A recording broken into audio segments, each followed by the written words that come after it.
Yola düştüm Hozat'tan, Munzur'dan, Ovacık'tan.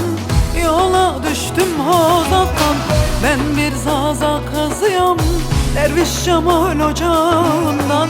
Ben bir kurmanç kızıyam, Derviş Cemal ocağından.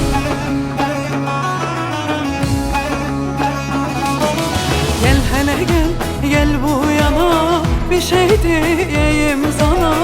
Ben seni çok sevmişim, şahidim Munzur baba. Gel hele gel, gel bu yana, bir şey diyeyim sana.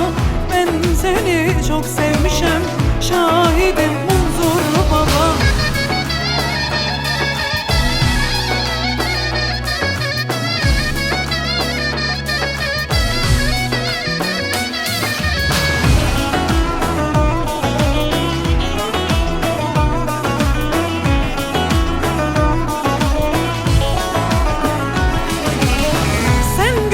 Sen ben ayam, çok sevisen ayam. Sen güneş sen ben ayam, çok sevisen ayam. Tüm Dersim bilir beni, ben evin doğan ayam. Memleket bilir beni, ben anamın kızıyam.